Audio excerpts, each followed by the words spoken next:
रामायण में हमने पढ़ा या जाना कि किस तरह प्रभु श्री राम को जिस दिन उनका राज्याभिषेक होना था उसी दिन वनवास को जाना पड़ा। प्रभु श्री राम को ही नहीं, माता सीता और लक्ष्मण को भी वनवास का रास्ता देखना पड़ा।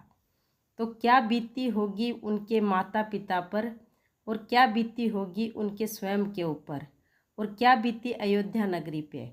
आइए चलिए जाने इस कथा को विस्तार से। जय सिया राम। अपने चारों पुत्रों के विवाह के पश्चात राजा दशरथ का एकमात्र सपना था कि वह अपने बड़े पुत्र राम को अयोध्या नगरी का राजा बनाए। इसलिए राजा दशरथ ने अपने कुल गुरु वशिष्ठ से विचार विमर्श करके राम का राज्याभिषेक निश्चित कर दिया। राम के राज्याभिषेक के लिए तैयारियां शुरू कर दी गई तथा पूरी अयोध्या नगरी की जनता अपने नए राजा को पाने के लिए बेहद उत्साहित थी। श्री राम हमेशा से ही जनता और अपने परिवारजन के अति प्रिय थे, लेकिन शायद नियति को कुछ और ही मंजूर था, जिस वजह से राम की सौतेली माता राजा दशरथ की दूसरी पत्नी महारानी कैकेयी की दासी मंथरा ने अपनी रानी कैकेयी को उकसाया। मंथरा ने रानी कैकेयी के मन में यह भ्रम पैदा कर दिया कि राजा दशरथ उनके पुत्र भरत को ननिहाल भेजकर श्री राम को राजा बनाने के प्रयत्न कर रहे हैं। तब मंथरा ने कहा कि वह राम की जगह अपने पुत्र भरत को अयोध्या का राजा बनाए। तुम्हारे पास अभी भी समय है, तुम चाहो तो राम के स्थान पर अपने पुत्र भरत को अयोध्या का राजा बना सकती हो। अगर यह समय आज निकल गया तो तुम तो हमेशा रानी बन के ही रहोगी और कौशल्या हमेशा महारानी बनेंगी।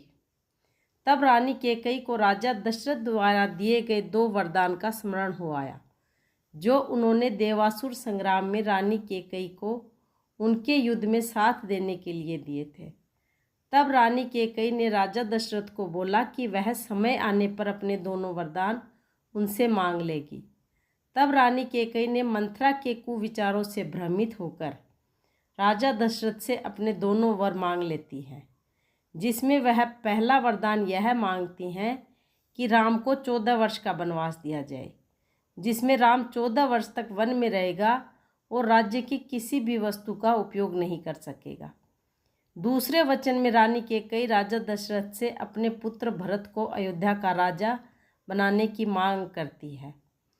रानी कैकेयी ये समझती है कि अगर राम यहीं रहे तो भरत राजा नहीं बनेंगे और वो प्रभु श्री राम को ही राजा बना देंगे। इसलिए वह 14 वर्ष राम को इस नगरी से ही दूर भेजना चाहती थी। अब रानी कैकेयी के यह दोनों वचन सुनकर राजा दशरथ को बहुत बड़ा सदमा लगता है और वह बेजुबान हो जाते हैं। जब राजा दशरथ की इस स्थिति का पता प्रभु श्री राम को चलता है तो वह अपने पिता के पास जाकर उनके इस रवैये का कारण पूछते हैं। उस समय राजा दशरथ रानी कैकेयी के भवन में ही थे। बहुत देर तक जब राजा दशरथ कुछ बोल नहीं पाए, तब रानी कैकेयी ने ही श्री राम को अपने